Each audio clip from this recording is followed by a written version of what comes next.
خب ما وقتی میخوایم از این مسائل صحبت بکنیم باید بریم سراغ بزرگان، ببینیم که در مورد خلاقیت بزرگان روانشناسی و روانپزشکی چی گفتن. قبل از همه باید بریم سراغ فروید، کسی که اگر بپذیریمش، اگر نپذیریمش، اگر باش موافق باشیم، اگر باش موافق نباشیم، اگر فرویدیان باشیم، اگر ضد فرویدیان باشیم، باید قبول کنیم که آدم بزرگی بوده.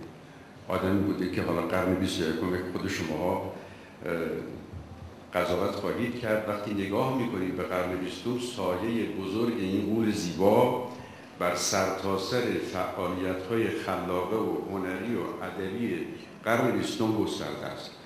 در کمتر جایی از آثار هنرمندان و زندگی هنرمندان و تأثیرپذیری‌هاشون شما نگاه میکنید که یه تأثیر اون بزرگان از فروید نگرفته باشن. بنابراین اول باید رفت ببینیم که استاد در این مورد چی میگه. فروید در بعضی از ریفرنس‌ها این چنین اومده، حالا با دکتر سنت صحبت می‌کردیم خیلی موافق این نظریه نبودن، خودشون توضیح خواهند داد که فروید در توجیه خلاقیت از یک مدل پزشکی استفاده میکنه، در توجیه این که هنرمند چجوری به خلاقیت مشغول میشه. میگه که هنرمند مثل فرد نوروتیک تمایلات غریزی پرقدرتی داره که خواستار افتخار و شهرته، به اون نمیرسه و مثل هر انسان ارضا نشده‌ای این تمایلات واپسیده میشه و به ناخودآگاهش میره. اما چون توانایی‌های خاصی داره که دیگران ندارن، با سابلیمیشن و با جابجایی این خواسته ها و این لیبیدو را در جهتی سوق میده که در نهایت یک محصول بسیار زیبا و فریبنده از این ماده اولیه‌ای که خیلی خوشایند نبوده حاصل میشه. اگر که هنرمند به نظر فروید نمیتونست این کارو بکنه، به طرف بیماری میرفت، بیمار میشد. ولی چون هنرمند میتونه، قدرت این کارا داره، دیگه بیمار نمیشه.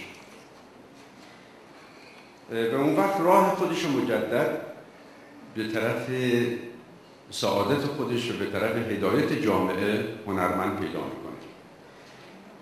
به نحوی این ماده اولیه را سر و سامان میده که اون سرچشمه‌های حقیرش دیگه پیدا نیستن، بلکه به صورت یک محصول فاخر دلپذیر عرضه میشه و بشریت را یه چراغ میشه فرارا.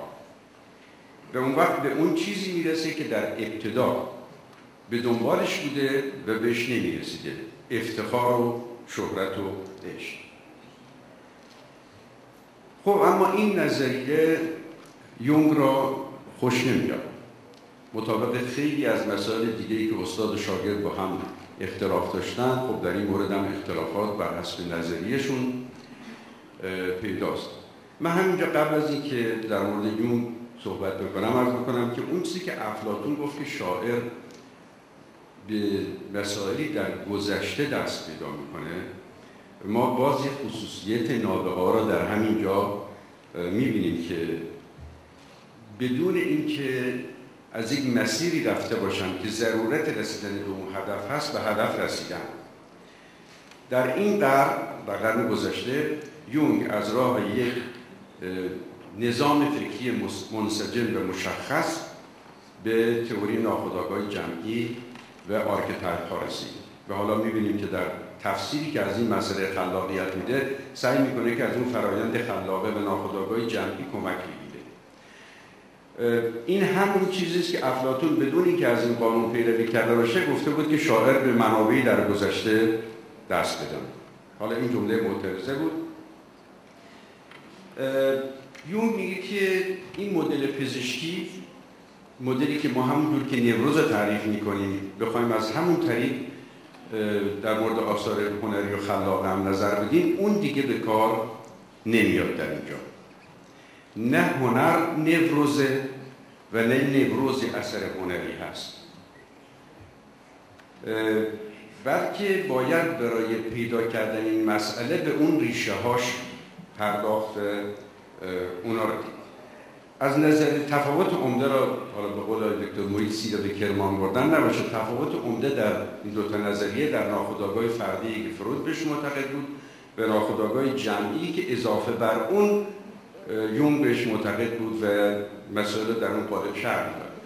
فروید میگفت که این مسائل وجود داره، به ناخودآگاه واپس میشه، ما میتونیم با روانکاوی و با متدهای به این ناخودآگاه دست پیدا بکنیم و اون وقت مثلا اشاره بیماری رو پیدا کنیم یا مسائل خلاقیت رو در اونجا جستجو بکنیم. یون میگه که اینا چیزی که چون ناخودآگاه جمعی دیگه در دسترس ما نیست، چیزی نیست این مسائل که واپس زده شده باشه و ما بتونیم بریم سراغش، بلکه در ناخودآگاه جمعی اون مسائلی که از گذشته در ذهن بشر در قرون متمادی در آرکتایپ ها حک شده، ما باید به سراغ اونا بریم. بنابراین از روی علائم و از روی نشانه هاشونه که میتونیم به ماهیتشون پی ببریم، نه از طریق روانکاوی و رفتن و رسیدن به مسیری که رفتن دوباره عکسش طی بکنیم. یون معتقده که خلاقیت در قالب یک مجموعه خودمختاری رخ میده.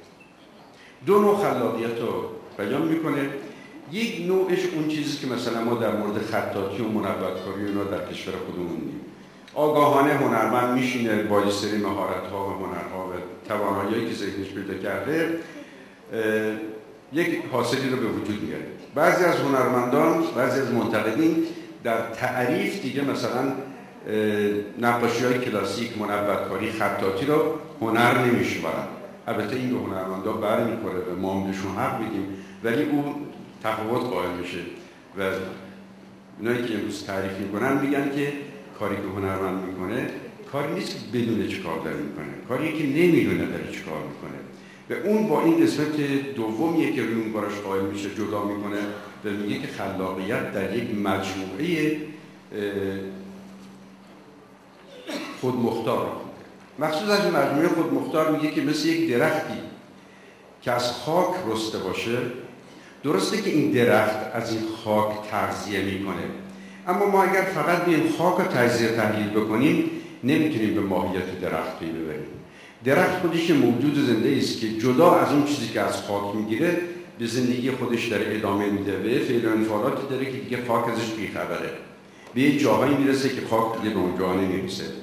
مجموعه خودمختار که در درون آرکتایپ ها از نظر یونگ هنر از اون طریق، خلاقیت از اون طریق تحمیل میشه به هنرمند، از این نسل عبور میکنه.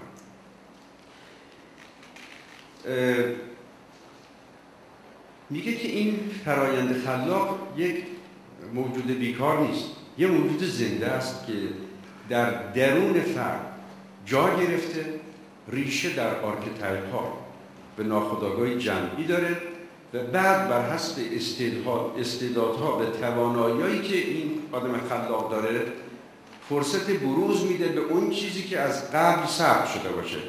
وقتی هنرمند خلاق در شرایطی قرار میگیره که در قرن‌های طولانی این محتویات ناخودآگاه جمعی حک شده در ناخودآگاه و به صورت موروثی در مغز بشر به او به ارث رسیده، وقتی هنرمند در شرایط همسانی که اون تصاویر اولیه، اون آرکتایپ ها، حالا کهن‌الگوها گذاشتن، صنف‌های باستانی گذاشتن، تصاویر اولیه گذاشتن، دیدم که سرنمون ها به جای آرکتایپ ها گذاشتن، هرچی که ترجمه آرکتایپ رو بذاریم، وقتی که از اون آرکتایپ ها سرچشمه میگیره، اون وقت میاد و به صورت یک محصول خلاقه در میاد. و وقتی به صورت محصول خلاقه در میاد، یعنی وقتی هنرمند در شرایط قرار میگیره که ناخودآگاه جمعیش اونو وصل میکنه به یک از این آرکتایپ ها و به سخن گفتن در میاد، دیگه هنرمند در اون زمان با زبان خودش نیست که صحبت میکنه، با زبان تاریخ بشریتی که داره حرف میزنه، با زبان این مجموعه خودمختاری که داره صحبت میکنه. بنابراین صداش هزاران بار رساتر از صدایی میشه که فرد خودش به تنهایی صحبت میکنه. اگر که یک شعری را حافظ میده، گوته میگه و این میمونه و هر کس در هر زمانی از تاریخ اینو میخونه، باش احساس پیوند میکنه. نظر یونگ این هست که در اینجا این فرایند خلاقه در درون مخاطب هم مورد خطاب قرار میگیره، مورد تحقیق قرار میگیره، شنونده یا بیننده خودش رو همسان میکنه با هنرمند در اون لحظه‌ای که وصل شده به ناخودآگاه جمعی و با همون صدا که صدای آشنا اما ناخودآگاه برای فرد هست میگیره مطالب و این هست که به اون سرچشمه‌های حیات راه پیدا میکنه. یعنی اینکه وقتی مجموعه خودمختار شروع به فعالیت میکنه، نقش فرد دیگه در اونجا به عنوان خلاقیت تمام میشه. اون مجموعه خودمختار درون اون شخصی که داره کار میکنه، اون درخت دیگه با اون خاک فرق داره. وقتی شاعر مثل اول شعرش می‌نویسه نمیدونه 5 تا مثل خواهد نوشت، 20 دفعه خواهد نوشت، 2 تا کتاب خواهد نوشت. این تحمیل میشه، یک جریانی است که او را با خود خواهد برد.